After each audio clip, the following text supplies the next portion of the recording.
pessoal, boa noite. Ih, Pessoal, Boa noite, tô Lindinha. brincando. olha lá, o amigo do pai.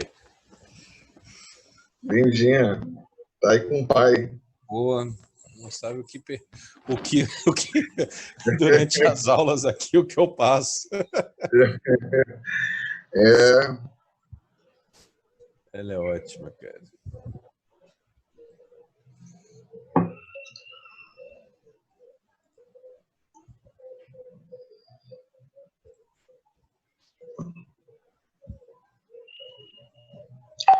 Eu acabei de postar lá no grupo dos discentes, lembrando o pessoal para entrar, que vai começar a live. Também postei nos outros 2 grupos que eu tenho. O pessoal agora já está meio de férias, né? Pois é, Já anda meio relaxado. dá uma esfriada, rapaz. Enfim, dá uma esfriada. É natural.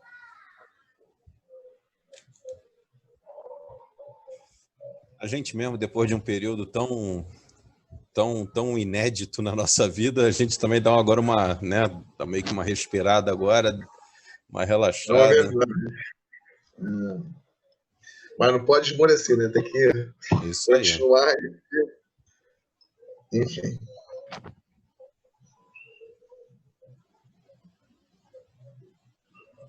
Daqui a pouco o professor Leonardo, acredito que vai fazer aí a abertura. Ele estava, salvo melhor engano, ele estava aí na sala de reuniões. Deixa eu ver se... Ó, o Ricardo Elas têm- o Ricardo perguntou lá no chat, ô Celso, por que as Ah. pessoas estão enviando o nome e o e-mail? É para o envio do certificado, Ricardo. Isso aí. Deixa eu ver lá.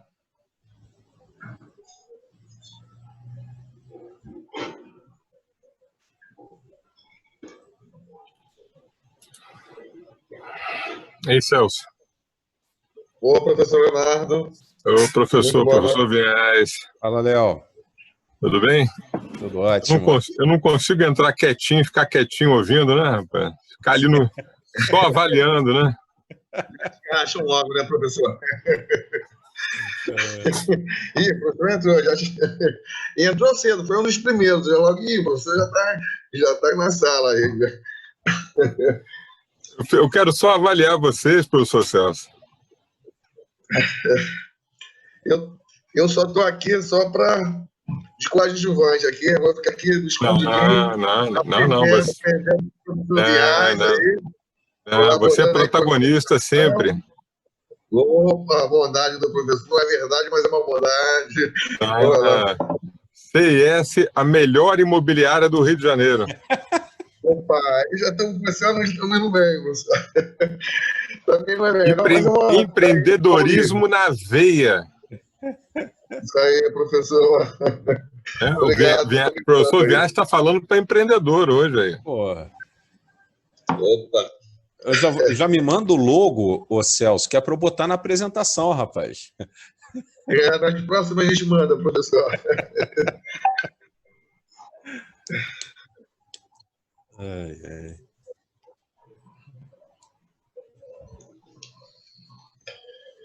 Professor Vias, eu acho que a hora que o professor já deu aí, se quiser, a hora que o professor achar confortável aí, para iniciar a reunião, a live, né? Estou à disposição, o amigo determina. Já que eu tenho no relógio do professor aí, 19 horas já? O meu está 19h02. Exatamente. Em respeito aí a todos que estão aí no horário, né? Em todos, de forma aí, na hora correta, vamos iniciar aí com os seus pronunciamentos aí. Vai ficar à vontade aí, professor. Professor Leonardo vai falar? Não, então, só para agradecer mais uma vez, professor José Carlos Vinhais, pela disponibilidade em oferecer à comunidade acadêmica os seus conhecimentos. Hoje falamos sobre empreendedorismo e o novo normal. E agradecer ao professor Celso Salgado também, meu braço direito na coordenação do curso de administração da Veiga Tijuca, né, pelo empreendimento dele, todo o esforço, a entrega dele em organizar tantas lives que nós fizemos já nos últimos 100 dias, praticamente. Tá bom? Então, um agradecimento meu a ambos e sucesso ao professor Viais. Obrigado, professor. Bem, vamos começar então, pessoal. Uma ótima noite a todos. É um prazer recebê-los novamente aqui para mais uma apresentação. Hoje o Celso me chamou para falar sobre o empreendedorismo e o novo normal. E é uma apresentação que eu já fiz em outros momentos e eu sempre gosto de falar da minha motivação por fazer determinada apresentação. E essa apresentação específica, a minha motivação está aqui, ó. Se vocês olharem para esse gráfico daqui, o pessoal que já me conhece sabe que eu tenho lá um canal no YouTube com alguns vídeos. E dentre estes vídeos, tem um especificamente que fala sobre como se deve elaborar um currículo. Até o dia 19 de março, eu tinha 260 acessos de média nesse vídeo. Esse vídeo já é antigo, esse vídeo já tem mais de um ano, certamente. A partir do dia 19 de março, olha o que aconteceu. Eu tive 1.190 acessos diários nesse vídeo. E no dia 5 de junho, eu alcancei a marca, esse vídeo alcançou a marca de 7.788 acessos. Ou seja, percebam de maneira bem clara que até março havia 260 pessoas por dia que acessavam esse vídeo. A partir do dia 5 de junho, esse número saltou para mais de 7.000, quase 8.000. Isso daqui mostra, lamentavelmente, o impacto da pandemia de coronavírus no mercado de trabalho. Se mais pessoas se interessaram numa subida absolutamente significativa a partir de março em como elaborar um currículo, presumo eu, e eu acho que é um achismo que tem todo sentido, que as pessoas tiveram a preocupação de elaborar um currículo porque passaram a ter a necessidade de colocar novamente seu currículo no mercado em razão de uma eventual perda de emprego. E aí o que acontece com muitas pessoas que passam por essa lamentável situação? Muitas dessas pessoas acabam esbarrando em diversas portas fechadas e acabam enveredando para o empreendedorismo. Empreendedorismo este que eu até questiono um pouco se é verdadeiramente um empreendedorismo ou não, mas que a academia costuma chamar de empreendedorismo de necessidade. E a McKinsey fez uma pesquisa e constatou que de 2015 até 2019, 43% dos empreendimentos que foram criados não foram criados em decorrência de uma paixão, em decorrência da vontade de ser um empreendedor. Não, não, não. Foram criados em decorrência da necessidade do seu empreendedor em voltar a fazer renda para a família dele. Qual é o problema disso? O problema disso, pessoal, é que o conceito de empreender, ele pressupõe uma coisa muito importante. Que coisa é essa? Um problema. Empreender, basicamente, vem a ser arrumar uma solução para um problema existente. Então, sempre que vocês forem empreender, volta e meia, alguns alunos vêm conversar comigo, poxa, Vinhas, estava pensando em fazer tal coisa. Tá bom. Mas que dor você quer resolver? Qual é o problema que existe e você quer arrumar uma solução? Se você não tem essa resposta, se você não tem o problema que será solucionado, resolvido pelo seu empreendimento, toma muito cuidado. Porque uma vez que você não tenha este problema, o problema do seu empreendimento pode ser o próprio empreendimento. Uma vez que o seu empreendimento não tenha um problema para resolver, o problema pode ser o próprio empreendimento. Então, o problema vai acabar sendo gerado para você. Então, ponto de partida, se você tem que abrir um novo negócio, se você tem que enveredar para o caminho do empreendimento, do empreendedorismo, qual é o problema que você quer resolver? Qual é a dor que o teu público-alvo tem que vai ser tratada por você? E aí, quando você identificar a dor que vai ser tratada por você, eu recomendo que você tente tratar aquela dor de uma forma nova e não fazer mais do mesmo. Quando você faz mais do mesmo, você se insere em um mercado altamente competitivo. E essa alta competitividade vai fazer com que o seu empreendimento tenha uma chance de sucesso menor. Uma vez identificado o problema que deve ser solucionado, uma vez identificado o problema que você se propõe a solucionar, você tente criar uma forma inovadora para solucionar esse problema. Hoje em dia a gente tem um conceito muito forte, que é o conceito de crie experiências, não venda produtos, não venda serviços, venda experiências de consumo.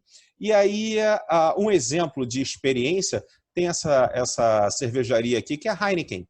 Né? Você tem uma choperia, um bar, qualquer nome que a gente queira dar, e a Heineken, ela chama essa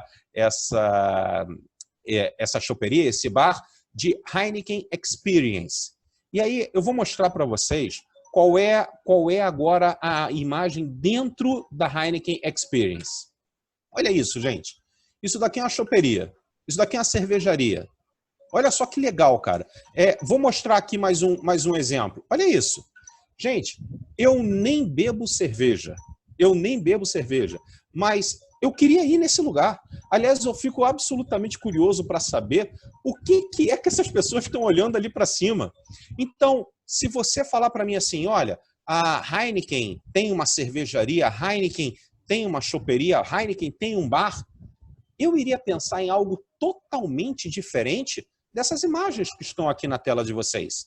Então, venda a experiência, crie novas experiências, resolva o problema, as dores que vocês identificarem de uma forma absolutamente inovadora, ok? Empreendedorismo e gestão de riscos. Gente, todo e qualquer empreendimento, por mais simples que seja, tem um nível de risco. Todo e qualquer empreendimento. Se você não quer correr risco, não empreenda. O empreendedor é uma pessoa que naturalmente já tem um nível de aceitação ao risco. E aí, só que você não é porque você tem que correr risco que você vai se expor excessivamente ao risco. Por exemplo, eu sempre brinco, tem esses dois caras aqui que estão numa situação de risco. Só que o sujeito que está em cima da pilha vermelha, a situação de risco dele é muito mais intensa do que a situação de risco do sujeito que está em cima da pilha verde. E aí eu vou dar um exemplo para vocês aqui de empreendedorismo. Empreendedorismo super arriscado. Por exemplo, pessoal, essas duas pessoas aqui queriam construir um foguete para ir para o espaço, ok? O primeiro cara, esse cara do foguete vermelho, o nome dele é Mike Hughes. Ele construiu um foguete na garagem da casa dele, tá? Chamou as redes de televisão para acompanharem ele indo até o espaço. Gente, o foguete, ele subiu mais ou menos 300 metros e explodiu. Isso foi um risco? Não, isso foi quase uma certeza. O cara que constrói um foguete na garagem da casa e aí diz, eu vou para o espaço com esse foguete, o risco que ele tem é de dar certo, porque a certeza é de dar errado. Aí tem o Elon Musk com a SpaceX. É um projeto, é um empreendimento arriscado? Com certeza é um projeto e um empreendimento arriscado. Porém, o nível, as variáveis que ele administra são variáveis que fazem com que esse nível de risco ele diminua. Então, sempre que vocês forem empreender, pensem nisso. Qual vai ser a minha exposição ao risco? Quais variáveis podem tornar este meu empreendimento mais arriscado? Só que até agora eu só estou falando de empreendedorismo. Até agora eu não falei absolutamente nada da expressão novo normal, que até me incomoda um pouco essa expressão, porque o novo normal de normal não tem nada, né? Mas tudo bem. E aí, gente, eu peguei essa matéria. Essa matéria daqui, ela saiu na Reuters no dia 31 de dezembro de 2019. Foi a primeira notícia que eu vi sobre o que hoje sabe-se ser o coronavírus. Percebam o que está acontecendo aqui, pessoal. Essa matéria na Reuters diz o seguinte: as autoridades sanitárias da China estão investigando 27 casos de pneumonia viral E aí eles estão suspeitando que trate-se de SARS, ok? Isso foi no dia 31 de dezembro. 31 de dezembro. Pois bem, o que aconteceu no dia, deixa eu ver onde é que está aqui, cadê? No dia 6 de janeiro. Gente, apenas 6 dias depois, tá? 6 dias depois a gente já começa a ter notícias aqui no Brasil, a gente já começa a ter notícias em português, e aí olha só o que é dito. Não se trata de SARS. E esse não se trata de SARS é dito de maneira, como é que eu vou dizer para vocês? Poxa, felizmente a gente não está falando de SARS, porque SARS matou 700 pessoas no mundo. Gente, olha isso. Vamos voltar agora, voltemos agora até o início de fevereiro, ok? Agora nós estamos no dia 1º de fevereiro. Qual de nós iria imaginar tudo que nós passamos de março até agora julho? Ninguém. Isso era absolutamente inimaginável. Olha isso, as pessoas falavam dessa pneumonia, primeiro como se ela fosse SARS, depois com alívio porque não é SARS, e SARS matou 700 pessoas. Olha aí, 700 pessoas. Morre-se no Brasil hoje, em um dia, mais do que o SARS matou em 2 anos. Qual é a consequência disso para empresas? Tá aí, ó. Gente, a Gol acumulou um prejuízo só em março de 2 bilhões de dólares. A Azul, 2 bilhões de reais, perdão. A Azul, 6 bilhões de reais. A Gol perdeu em um mês 2 bilhões e a Azul perdeu 6 bilhões. Quer saber por que isso aconteceu? Muito simples, gente. Eu não tenho dados da Azul e da Gol, mas eu tenho dados sobre a TAP, uma empresa de aviação portuguesa. Gente, a TAP fazia 400 voos por dia. 400 voos por dia. De março até maio, março, abril e maio, ela fez 10 voos por semana. Como é que uma companhia sai de 400 voos por dia para 10 voos por semana? Olha isso, como é que ela ia imaginar passar por uma situação dessa? Aliás, vamos falar de passar por uma situação dessa, Copacabana Palace, pessoal. Fechado pela primeira vez em 97 anos de história. Em 97 anos de história, Copacabana Palace absolutamente fechado pela primeira vez na sua existência. E por que isso está acontecendo? Por um motivo muito simples. Está aqui a pesquisa por viagem no Google. Olha o que aconteceu. Nós temos aqui, começa o gráfico dia 1º de janeiro e a gente termina aqui o gráfico por volta de maio. Olha a quantidade de pesquisas pelo termo de viagem. Em maio, era 25% do que se pesquisava em janeiro. E pior, olha isso. Deixa eu mudar aqui. Cadê? E pior, o que acontecia? As pesquisas por viagem em maio eram mais relacionadas a filmes do que a viagens propriamente dito. Ô Celso, só me dá um retorno, meu amigo. A gente tem mais quantos minutos? Aí. Temos 10 minutos. Tá bom, tá bom. Continuando aqui, qual deve ser a postura das empresas hoje em dia em razão do coronavírus, em razão desse novo normal? A primeira coisa é sobrevivência. A primeira coisa, as empresas têm que buscar a sobrevivência, têm que buscar a continuidade. Estima-se que em São Paulo, 40% dos restaurantes vão fechar as portas. Esse número é absurdo. 40% dos restaurantes em São Paulo vão fechar as portas. Então, a primeira coisa que as empresas devem procurar hoje em dia é sobreviver. A partir do momento que as empresas sobreviverem, as empresas precisam se reinventar pensando, imaginando, prevendo o que virá a ser esse chamado novo normal. E esse novo normal podem acontecer 3 coisas. Tá? A primeira é essa curva em V. A curva em V é o seguinte, acontece uma queda, e essa queda é recuperada logo em seguida. Gente, a chance disso daqui acontecer é de 0,1%. Essa daqui, economicamente falando, é uma crise econômica em curva V. A segunda crise econômica é a crise econômica em curva U, onde ocorre uma queda e depois, ao longo do tempo, essa queda se estabelece como sendo um novo patamar. Então, eu tenho um determinado nível, esse nível cai, e aí eu mantenho esse nível, uma curva em U. E o terceiro e mais catastrófico tipo de crises econômicas é a curva em L. O que é a curva em L? Eu caio e depois, ao longo do tempo, continuo caindo. Espera-se que a crise econômica causada em decorrência do coronavírus, em decorrência da pandemia de Covid-19, seja no formato de uma curva em U para o Brasil. Agora, alguns países como Portugal, que são países, Portugal, Grécia, que são países muito dependentes do turismo, a expectativa para esses países é uma curva em L. Ou seja, está ruim e vai continuar piorando. Está ruim e vai continuar piorando. Para a gente, está ruim e parece que daí para baixo não desce mais não. Parece que a gente vai se manter durante esse tempo e depois, no futuro, a médio prazo, a gente restabelece a nossa economia. Qual é a implicação disso para o mercado? Qual é a implicação disso para a nossa economia em médio e longo prazo? Eu queria comparar com o que aconteceu em Portugal. Portugal, até 2013, até 2014, até 2014 a gente teve uma crise muito forte em Portugal, uma crise que foi de 2008 até 2014. E aí percebam o que aconteceu em Portugal. A gente teve uma alta de 2008 a 2013, a 2012 no desemprego, depois o desemprego veio caindo com o PIB subindo.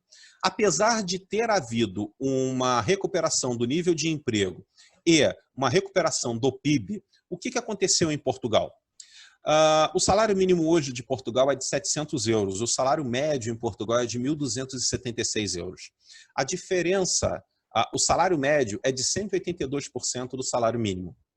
Aqui no Brasil, o nosso salário mínimo é de 1.045, enquanto que o nosso salário médio é 2.291. O salário médio do Brasil é de 219% do salário mínimo. Ou seja, pessoal, nós temos um distanciamento da média salarial no Brasil maior do que o distanciamento da média salarial de Portugal perante o salário mínimo. Os salários em Portugal, em decorrência da crise, eles ficaram muito achatados. Em Portugal, nós temos muitas pessoas ganhando pouco. Pouco desemprego, mas muitas pessoas com um salário bem contraído. Espera-se que isso passe a ocorrer aqui no Brasil. Espera-se que a gente tenha uma retração salarial, colocando onde a disparidade salarial não será tão grande. Celso, quantos minutos? 4 minutos. Beleza. E aí, o que acontece? As empresas têm que olhar lá para frente e tentar identificar qual vai ser a consequência disso nos seus negócios. Isso daí é uma ação absolutamente fundamental. Por quê? Olha só, esse gráfico daqui foi uma pesquisa da Opinion Box. E o que as pessoas pararam de fazer durante o isolamento? 58% das pessoas, na última pesquisa, 58% pararam de frequentar lojas de rua, 47% deixaram de utilizar transporte público. 13% deixaram de encontrar namorado e 12% pararam de ir no supermercado. Então, é um novo comportamento. Como a gente falou aqui, é um novo normal. E olha o que esse novo normal trouxe. Um aumento muito significativo de consumo de material de limpeza e higiene pessoal. Então, 47% das pessoas pesquisadas aumentaram o consumo de material de limpeza, 40% aumentaram o consumo de produtos de higiene pessoal. 38% afirmaram que aumentaram o consumo de frutas, verduras e legumes, talvez preocupadas com a sua alimentação em decorrência de desenvolver uma maior imunidade. Tá? Então, percebam que o comportamento da população mudou totalmente em decorrência do coronavírus. Em contrapartida, vamos olhar lá para o último fator desse gráfico. Cosméticos e beleza. Cosméticos e beleza, a cada 3 pessoas pesquisadas, uma afirma que diminuiu o consumo de produtos cosméticos e de beleza. O que isso quer dizer? Gente, os bens de primeira necessidade continuarão sendo consumidos. Os artigos de luxo e os artigos não necessários, não estritamente necessários, vão começar a deixar de ser consumidos em curto ou médio prazo. Temos que tomar muito cuidado com isso.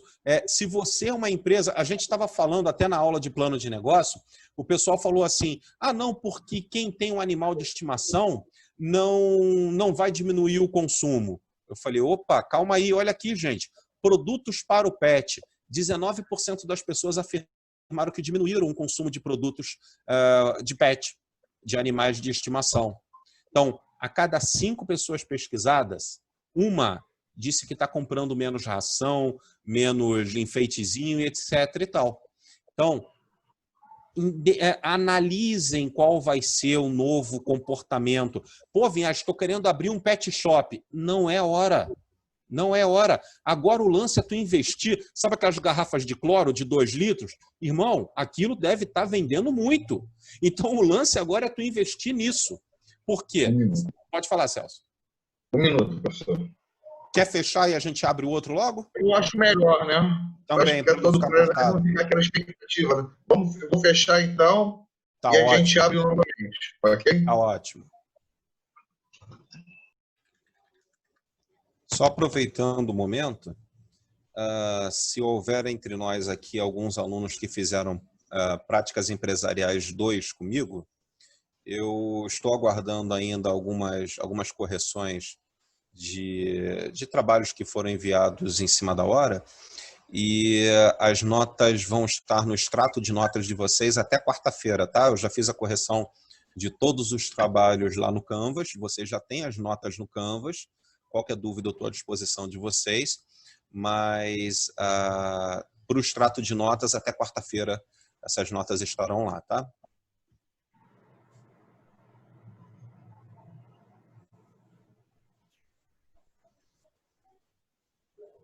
O mesmo acontecendo, desculpa também, peço desculpas até ao Celso, mas aproveitando a oportunidade, o mesmo acontecendo com os meus alunos que enviaram os trabalhos da A3 e ainda não tiveram trabalho corrigido porque o prazo ainda não acabou. Eu vou esperar o prazo acabar, né? Tenho 2 turmas amanhã e aí amanhã, a partir de amanhã eu faço a correção e já lanço prontamente para vocês, tá? Fiquem tranquilos. Bem, acho que a gente já pode voltar. Então, como eu estava falando para vocês, deixa eu voltar aqui. Tá aqui, todo mundo está focando no aumento do consumo de itens de primeira necessidade e muitas pessoas estão abrindo mão de produtos supérfluos. Por exemplo, a gente tem aqui petiscos, salgadinhos, doces, chocolates, cigarro, bebida alcoólica.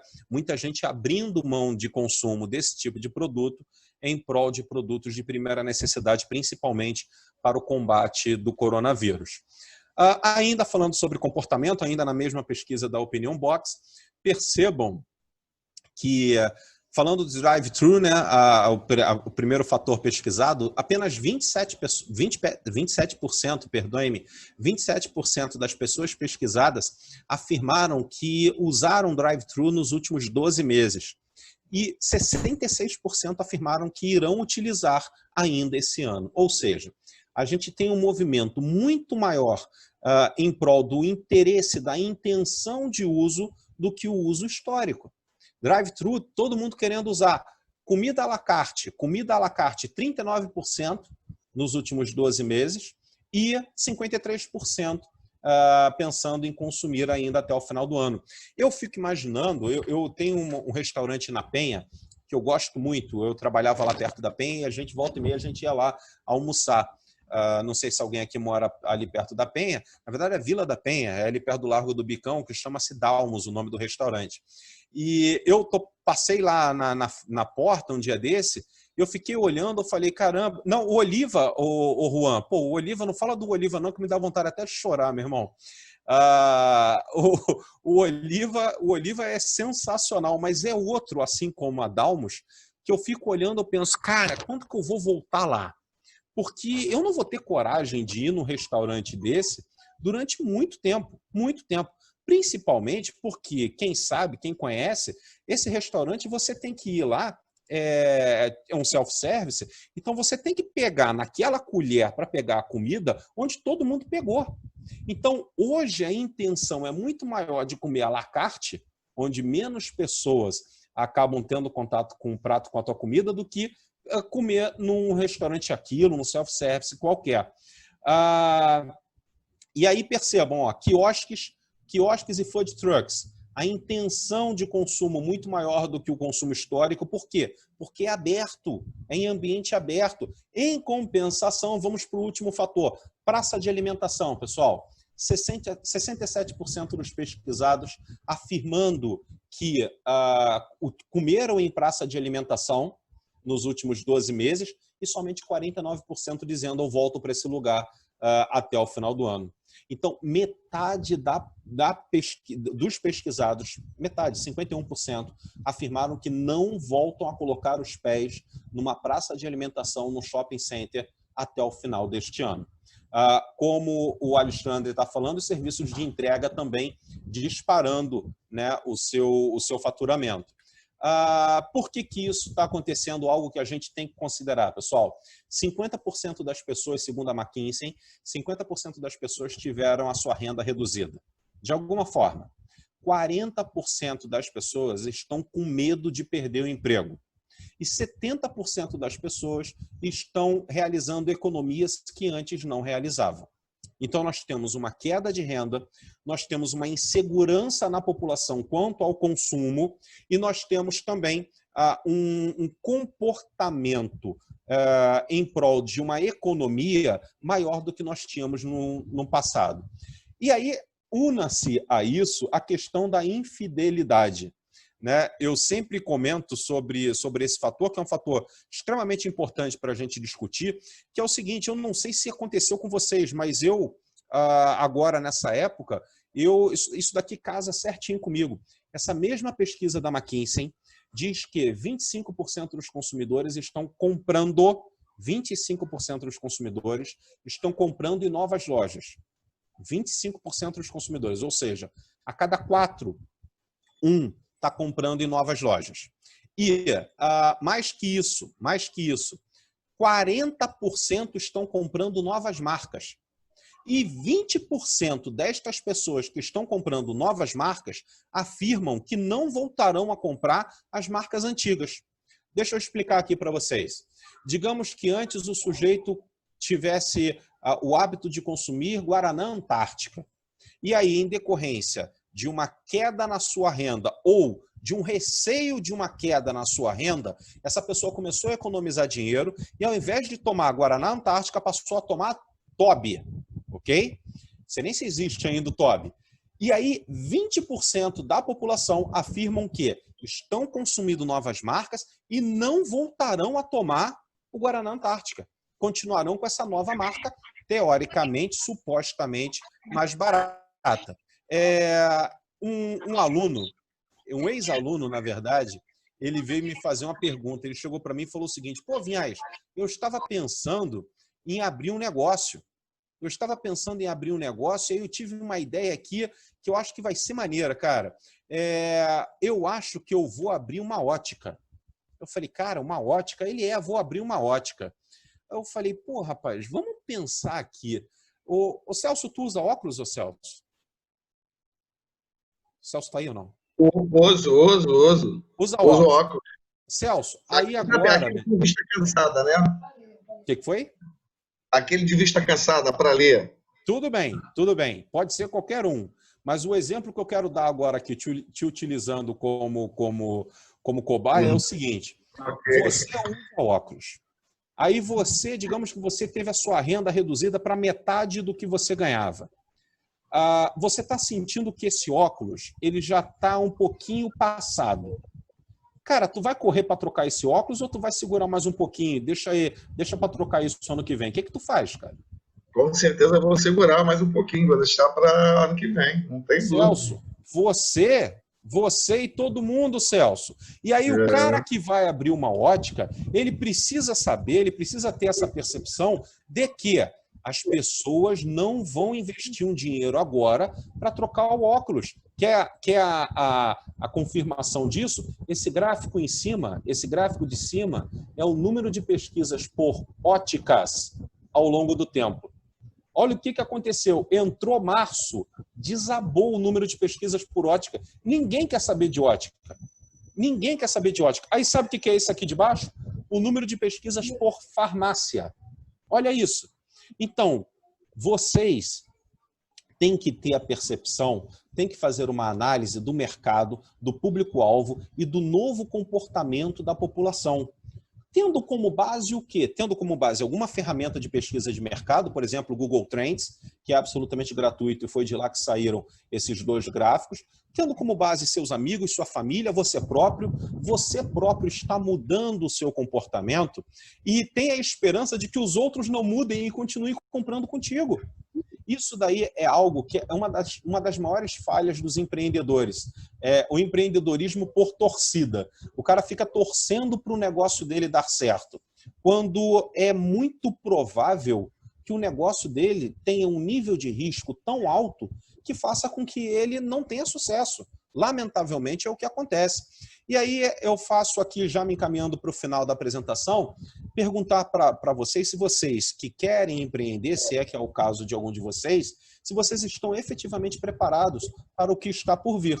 Por quê? Por exemplo, isso daqui nos restaurantes na Itália, todos os menus foram abolidos. Todos os menus foram abolidos. Na Itália não tem mais menu. Agora o cardápio é através do celular com QR Code em cima da mesa. Você tira uma foto desse QR Code e aparecerá o cardápio no seu celular. Gente, olha só que legal. Que legal não, que louco se você for voltar 6 meses atrás. Praia em Portugal tem sinal agora. Praia em Portugal, você só pode entrar na praia se o sinal estiver verde. E se o sinal estiver amarelo, você só pode entrar onde não haja ninguém perto, num raio de 4 metros. Olha isso, cara. Olha que novo normal. E agora, que novos hábitos a gente está construindo, né? Muitas empresas, e aí eu trabalhava numa empresa que tinha exatamente esse retrato, muitas empresas achavam que a transformação digital era algo para daqui a 10 anos, 10, 20 anos. Aí veio a Covid e destruiu. Aliás, gente, muitas empresas não. Nós estamos aqui agora no ambiente de uma empresa que teve que se transformar digitalmente em uma semana, que foi o caso de todos vocês. Em uma semana, vocês foram matriculados em um novo ambiente, e em uma semana eu estava dando aula num ambiente totalmente diferente. Algo que ainda não havia nenhuma previsão de fazer uma situação dessa. Depois de 2 meses sem ir ao serviço, vai ficar tudo na mesma? Uma pesquisa em Portugal, 53% dos profissionais em Portugal afirmam que querem ficar em casa, querem trabalhar de casa. Olha só, mas isso é lá em Portugal. Tá bom, aqui no Brasil, para 74% das empresas, o home office é algo que veio para ficar. Veio para ficar.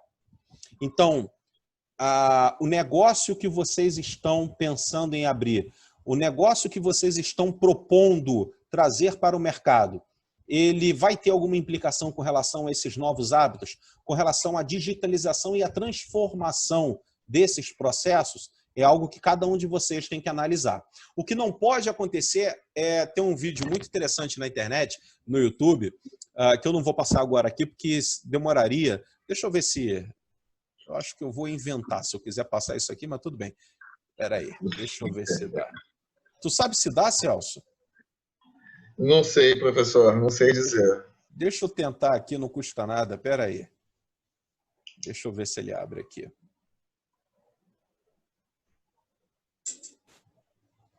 Vamos aí. Não demorarei. New share. Share. Vocês agora veem o que aí? Tá vendo o que agora é? Apresentação ou... É uma pessoa uma agora. Pessoa. Show. Então Isso. Vamos ver aqui.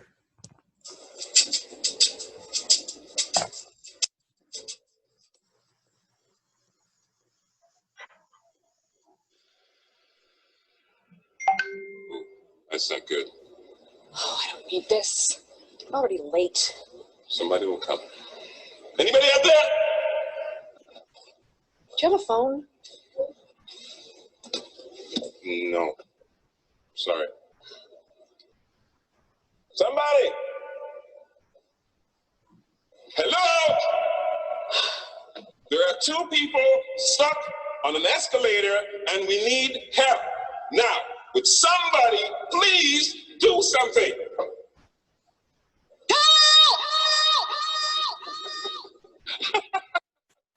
I don't believe this. You gotta be kidding me. I'm gonna cry. Well, it's not enough left to do. That's it. Bem, o vídeo está em inglês, mas eu acho que vocês conseguiram perceber o que aconteceu. Basicamente, essas 2 pessoas estão numa escada rolante, num shopping center, e daqui a pouco a escada rolante para. E quando a escada rolante para, a mulher vira e fala o seguinte: ai meu Deus, eu estou atrasada. E o rapaz fala: não, fica tranquila, daqui a pouco deve ter alguém vindo aqui para tirar a gente daqui. E aí eles começam: a gente parou aqui, ninguém vai ajudar a gente não? O rapaz falou: isso é um absurdo, existem 2 pessoas presas na escada rolante e ninguém toma uma atitude. Por que eu mostro esse vídeo sempre que eu falo de empreendedorismo? Porque as escadas rolantes das empresas, elas param. E muitas vezes, quando uma escada rolante para, só depende de você sair do lugar. Só dependia dessas pessoas andarem mais 4 ou 5 degraus para saírem de onde elas estão. Mas essas pessoas optaram por esperar que outras pessoas as tirassem dessa situação. No caso de empresas, por exemplo, algumas empresas podem esperar uma ajuda do governo que não virá, que eventualmente virá, mas virá de uma forma menor do que deveria vir. Algo depende de você, faça, não espere que os outros façam. Uma grande empresa fabricante de bola de futebol, ninguém está jogando bola, teoricamente, né? Ninguém está jogando futebol. Então, o que ela fez? Mudou a linha de produção dela inteira em apenas 15 dias para fabricar aventais cirúrgicos e máscaras de proteção hospitalar. Tá aí, tá sobrevivendo, daqui a pouco volta a fabricar bola de futebol. O que não podia era ela ficar batendo na tecla de vamos jogar bola, vamos jogar bola, vamos jogar bola, vamos vender bola, porque não vai vender bola. Então, de novo, se vocês pensam em empreender, empreender pressupõe risco. O risco é diminuído se vocês conseguem fazer uma boa análise do mercado, fazendo uma previsão do que há de vir em termos de comportamento da população.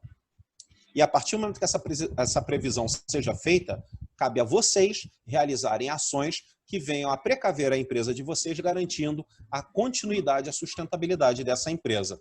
Porque tem gente que está reclamando. O índice da Bolsa de Valores nos Estados Unidos caiu 11%. Só que a Amazon, na mesma bolsa, subiu 30%. As empresas de tecnologia, o WhatsApp Online cresceu 950% o número de alunos. 950%. Olha o Kindle, o volume de buscas no Amazon Kindle aumentou exponencialmente. Vídeos, buscas no Prime Video, 96% de crescimento, 68% no Globoplay e 65% na Netflix. iFood, alguém já falou aqui, eu não lembro agora o nome do aluno que falou, mas o iFood teve um aumento de faturamento na ordem de 60%. Gente, na boa, pensem agora que vocês têm uma empresa. Não, pense agora, o professor Leonardo ele brincou com a gente no início dessa apresentação. Pensem agora no Celso. Pensem agora no Celso, que tem uma administradora de imóveis. Pensem agora no Celso, que de um mês para o outro, em 15 dias, aumente o faturamento do Celso em 60%. Eu acho que o Celso fica doido, mas não fica doido com tanto dinheiro, não. O Celso fica doido porque junto do faturamento aumenta o trabalho. Aumenta o trabalho. Então, o iFood, repito, aumentou o faturamento em apenas 60%. Só isso. Só isso. 60%. O Uber Eats, 29%. E o Rappi, 11%. Só uma curiosidade, tá, pessoal? O iFood dá prejuízo. Tem muita gente que não sabe disso. O iFood dá prejuízo. Bem, basicamente, pessoal, o que eu queria mostrar para vocês é isso. Estou aberto aqui para eventuais perguntas. E agradecendo aqui ao convite do Celso e do professor Leonardo para mais uma vez estar aqui com vocês, batendo esse papo. Ô Celso, tá sem áudio. Tá sem áudio. Está escutando? Agora sim. Muito bem. Brilhante live, né? Que agora a gente não sabe se é palestra ou live. Na verdade, se fosse presencial, a gente ia falar que era uma palestra, né? Exato. Agora, como é virtual, é live. E estou sempre aprendendo aqui. Penso que todos tenham aqui gostado em alguma parte, se não um todo, né? Porque realmente é sempre muito interessante. E vamos ver aí a participação aí do pessoal. O William aqui comentou aqui, Vinhais, logo há pouco, porque na China eu vi que tem contagem, quando você colocou aí, tem contagem de entrada nos parques, sendo que a própria pessoa faz o seu check-in. E lá ela precisa informar se teve febre ou sintomas do Covid também. É aquele referente a Portugal que você comentou lá, né? Em Portugal, cara, olha o que está acontecendo em Portugal. Portugal, eles estão com um problema. Porque, assim, o que aconteceu no mundo? Eu não sei se alguém aqui mora perto de Bom Sucesso, mas a Organização Mundial da Saúde está dando mole do caramba. Bom Sucesso certamente descobriu a cura do coronavírus. Porque tá uma festa na rua, irmão. Tá uma festa na rua e eu não ouço mais ninguém falar que fica doente. É impressionante. É impressionante. Eu ouvi falar muita gente. Para tu ter uma ideia, Celso, 3 pessoas em abril morreram aqui no meu prédio, 2 no prédio da minha mãe. Nossa! Horrível, horrível. Chegou no espaço de 2 semanas, 3 mortes aqui no meu prédio, e aí as pessoas iam na janela, viam os caixões saindo. É muito impactante isso. Só que a partir de junho, aqui na região, a gente não ouve mais falar de ninguém morrer. Então, repito, a partir de junho liberou geral e ninguém mais fica doente. Alguém descobriu a cura para essa parada aqui em Bom Sucesso. Mas por que eu estou falando disso?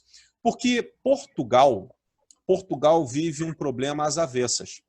Portugal fez um isolamento muito bacana, mas a grande parte da população, em decorrência de ter até muitos testes em Portugal, a gente tem a constatação de que o percentual de pessoas em Portugal que contraíram coronavírus é muito pequeno. É muito pequeno. E aí agora, com Portugal abrindo, recebendo turistas, o número de casos de coronavírus em Portugal está subindo. E o que Portugal fez agora, Celso? Quando você desembarca no aeroporto, seja em Lisboa, Faro, Madeira, Porto, seja lá qual aeroporto, você tem que apresentar um exame de coronavírus com no máximo 48 horas de antecedência. E se você não fez esse exame no seu local de origem, você tem que fazer, ao desembarcar em Portugal, pagar no aeroporto, você tem que pagar do seu bolso para fazer esse exame, e se esse exame der positivo, você volta extraditado no voo, eles não autorizam sua entrada. Então, assim, o turismo está voltando com força em Portugal, 70% dos hotéis, a ocupação agora na semana passada, que é uma ocupação muito grande, né, que a gente nem imagina uma coisa dessa por aqui ainda. Mas só que eles têm que adaptar o seu modo, têm que adaptar as suas práticas, como eu estou falando. O seu empreendimento tem que se transformar em decorrência do novo comportamento de novos processos que precisam ser adequados. A Torre Eiffel, só uma curiosidade, a Torre Eiffel até semana passada estava aberta só até o 2º andar, que é até onde você consegue acessar de escada. E aí, no sábado agora, liberou o elevador. As coisas estão voltando, mas as coisas primeiro estão voltando lá na Europa para depois voltarem aqui no Brasil. Mas estão voltando de uma forma diferente. Estão voltando de uma forma muito diferente, a gente precisa estar atento para isso. É uma verdade. E essa colocação que você falou aí dos cardápios, né, que agora tem o QR Code, é justamente isso para evitar o manuseio em excesso, né? O manuseio Meu cachorro aqui resolveu fazer uma latição só aqui. Ele chegou. Mas, enfim.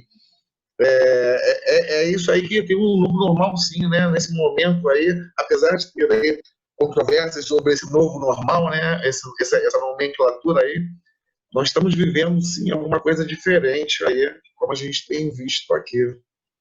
O professor Aliás comentou sobre o iFood. Até aqui a Rafaela Rufino falando assim: ouvi dizer que o iFood fica com 30% das vendas. Não deve ser senão ele não tinha prejuízo. É isso mesmo, professor? 30%. Poxa, e mesmo assim ainda está dando prejuízo?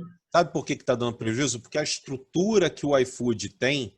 Aliás, não é só o iFood não, tá? Não é só o iFood que dá prejuízo. O iFood, é o Uber. O Uber até hoje não deu lucro nunca. É interessante isso. O Uber, que todo mundo... Pô, mas peraí, o Uber, ele fica... Aí o Uber eu não sei com quantos por cento fica dos motoristas não, tá? Mas o Uber dá prejuízo. O Uber também dá prejuízo.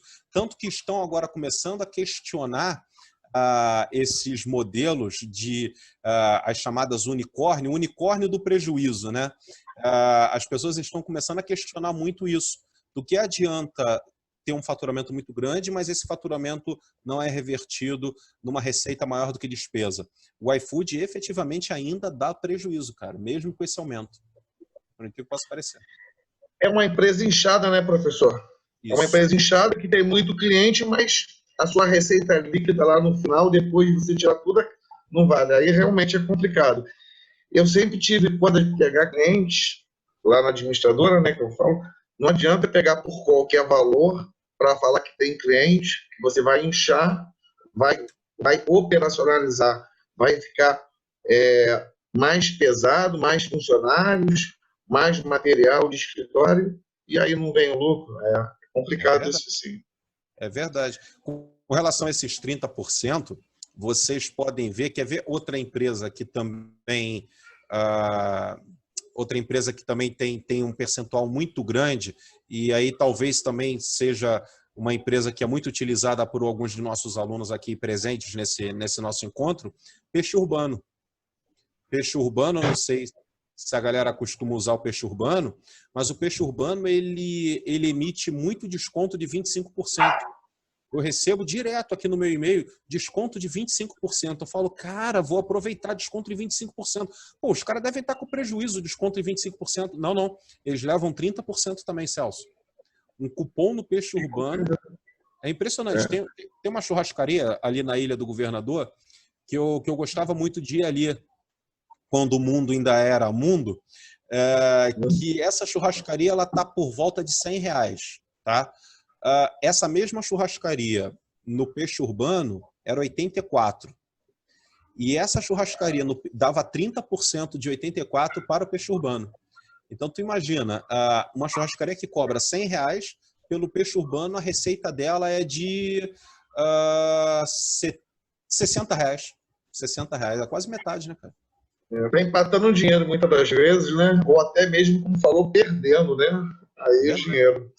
O salvo melhor em juízo, o Uber, em profissões viárias, é 25% que a Uber Fee. Eu não tenho certeza absoluta, não, mas me parece que é isso, porque também é bem considerável. Imagina lá o motorista, né? Que eu li há pouco tempo que 80% do pessoal do Uber eles alugam o carro junto a localiza outras empresas de aluguel do carro. Então, veja, o motorista do Uber ele tem que pagar o aluguel do carro, tem que pagar a gasolina, tem que ainda o que consegue ainda um quarto vai para a empresa que está administrando, no caso a Uber.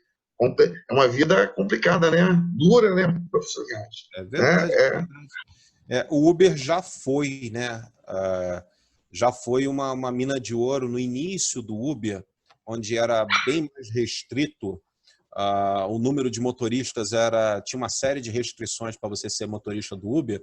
Ganhava-se um dinheiro bom, né? Tanto que a gente via alguns engenheiros, por exemplo, que perdiam o emprego. Aconteceu muito com a galera da Petrobras, né? A Petrobras ali desmobilizou grande parte das suas equipes de engenharia, e aí a pessoa não arrumava outro emprego nos mesmos moldes salariais, e aí o cara enveredava para o Uber, porque o Uber estava dando 5, 6 mil reais por mês de renda para o motorista. E dava mesmo, no início era mais ou menos isso que acontecia. Hoje em dia, para a pessoa ganhar 2 mil reais no Uber, ela tem que rodar muito. E aí, mesmo com isso tudo, o amigo estava falando, eu estava abrindo aqui, o Uber, no primeiro trimestre de 2020, teve um prejuízo de 1 bilhão e 200 milhões de dólares. Nossa. Perdão. 2 bilhões e 900 milhões de dólares. Quase 3 bilhões. Quase 3 bilhões. E em 2019, fechou o caixa com 8,5 bilhões de dólares de prejuízo. 8,5, Celso. É um absurdo. É um absurdo, né? Incrível, né? É inexplicável, né, cara? É inexplicável. Eu li também, sabe o quê, professor Vinhas? Uma reportagem, eu não sei se era a Amazon, mas era uma dessas grandes empresas que tiveram um pico muito grande para fazer entregas nessa pandemia. Aí o que nós pensamos? Elas vão ter lucro. Na verdade, elas tiveram que contratar tanta gente, tanto pessoal, e fazer uma logística tão pesada que não teve lucro, em virtude desse aumento. Ela foi prejuízo, visto todo o aparato que ela teve que construir para atender, enfim. Às vezes o empreendedorismo tem disso, né? Você perde para poder tentar ganhar lá na frente, né? Exatamente. Só que às vezes essa tua perspectiva e expectativa de lá da frente, ela não se concretiza. E aí você não ganha nem lá na frente, nem lá atrás, amigo. Esse que é o problema. Aí vem a falir. Esse que é o complicado, problema. Rapaz. Esse que é o problema. Eu lembro muito bem, em 2010, cara. 2010 eu estava em outra instituição de ensino, e aí essa outra instituição de ensino, ela fez um movimento muito forte no mercado de desconto para tentar atrair muitos alunos. E aí, em decorrência da quantidade de alunos, teoricamente, ela conseguiria pagar as contas. Só que ela não atraiu todos aqueles alunos que ela esperava atrair, e ela não conseguiu reajustar as mensalidades desses alunos que entraram a ponto de zerar as contas. E aí essa instituição, em 2013, fechou as portas, porque esse movimento que ela fez em 2010 para atrair alunos com déficit em termos de rentabilidade, culminou numa situação insustentável financeiramente para ela. Então, assim, é aquilo que eu falei durante a apresentação. Todo empreendimento tem um nível de risco. Todo empreendimento tem um nível de risco. Agora, a forma segundo a qual você gerencia esse risco é o que vai determinar, na maioria das vezes, de que forma que você vai ultrapassar aquilo. Eu tenho um grande amigo meu, que ele é dentista. Foi a Gama, Júlia, foi a Gama. Tem um grande amigo meu que ele é dentista. E aí ele colocou uma foto, há 2 semanas atrás, ele colocou uma foto no restaurante com a família dele, no restaurante. Celso, desculpa, eu não sei você, agora eu jamais irei procurar um dentista nessa época. Aliás, eu jamais irei procurar um dentista nessa época, seja lá para o que for, tá? A não ser que seja uma emergência muito grande, mas ele é um cara que trabalha muito mais com estética do que com restauração, esse tipo de coisa. Ele é muito mais para fazer clareamento, prótese, alguma coisa assim, estética, né? Então, ele não trabalha com necessidade, ele trabalha com supérfluo dentro da área de odontologia. E aí ele me tira uma foto com a família dentro do restaurante à noite, comemorando o restaurante cheio. Eu falei, cara, olha o que tu tá fazendo. E bota essa foto no Instagram. Se tem uma pessoa que estava pensando em te procurar durante a semana, vendo você aqui com esse comportamento no restaurante, sem máscara, obviamente estava comendo, sem máscara, com a tua família no restaurante cheio, essa pessoa acabou de desistir de te procurar. Então, tem gente que, ao invés de gerenciar o risco, parece que aumenta ainda mais o risco. E aí vai reclamar lá na frente, poxa, eu não tenho dinheiro para pagar minhas contas, vou ter que demitir um funcionário, o governo não me ajuda e por aí vai. É muito complicado, cara, muito complicado. Bem interessante a colocação, professor. Eu há pouco tempo fui cortar cabelo, que está todo mundo nesse corta, não corta, né, com essa pandemia, né? Cortei agora bem recentemente, mas eu fui a 3 salões. Eu entrava, eu olhava, professor, tá sem máscara? Quando eu entro, que ele vai colocar, não. Porque todo local já deve estar contaminado, ele falando. Então, as pessoas têm, no trabalho, né, tem que ter essa visão, né, com a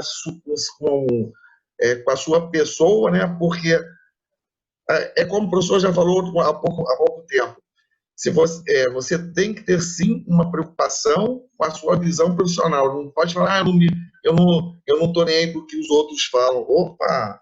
Aí é complicado, né? Professor, estão faltando menos de 3 minutos, tá? Pode fazer as considerações finais aí, os agradecimentos. Eu já agradeço ao professor, ao amigo aí que tem aí sempre colaborado muito aí com todos, né? Na Veiga de Almeida, no curso de administração, com o professor Leonardo, e assim vai. Tem sempre contribuído de maneira sempre muito zelosa, sempre muito brilhante.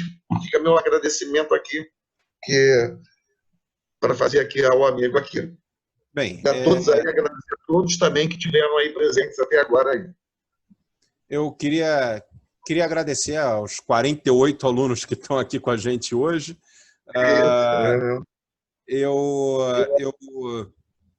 Eu sempre falo isso, eu falei sobre isso em outra live que o Celso me convidou, e aí falei um pouquinho sobre isso hoje também, né? Sobrevive, tem lugar no mercado, tem sucesso profissional ou em termos de empreendedorismo, quem faz diferente, né? O Celso sabe que pelo empreendimento dele, se ele simplesmente pegar uma pessoa e levar no apartamento para mostrar o apartamento, isso daí tem outras 784 imobiliárias que fazem igualzinho. Se ele continuar fazendo exatamente como as outras 784 imobiliárias, ele vai ser mais um no meio de quase 800. Então, é muito bacana perceber que o Celso, desde que eu cheguei na Universidade Veiga de Almeida, na Tijuca, eu sou oriundo lá do centro, contratado pelo professor Leonardo, o que muito me orgulha, e quando eu chego na Tijuca, eu vejo no Celso um cara com um comportamento absolutamente diferenciado, aquele cara que quer fazer alguma coisa diferente. O Celso, eu encontrava o Celso, sempre que eu encontrava o Celso na faculdade, era pelo corredor, correndo de um lado para o outro, com a camisa toda suada, o cabelo despenteado e por aí vai. Então, assim, o Celso... né? Às vezes com as flores na mão, por um evento... Exatamente. Então, assim, nesse momento de pandemia, surpresa nenhuma que o Celso tenha organizado essas lives aqui com a gente. Parabenizo o Celso pela iniciativa, parabenizo o professor Leonardo pelo comportamento brilhante na coordenação do curso. Novamente agradeço pelo convite e agradeço por todos que estiveram presentes aqui hoje, me colocando novamente à disposição de todos para alguma necessidade, um bate-papo que vocês queiram ter. Lembrando que agora nas férias a gente vai fazer umas coisas bacanas lá no meu YouTube, acompanhem lá que vai ser bem bacana. Muito bem. Então, professor, eu vou encerrar aqui, até porque já vai cair a qualquer momento, tá? Mas para não ficar aquela coisa assim, e acontece muito, tá? A gente está falando muito, cara.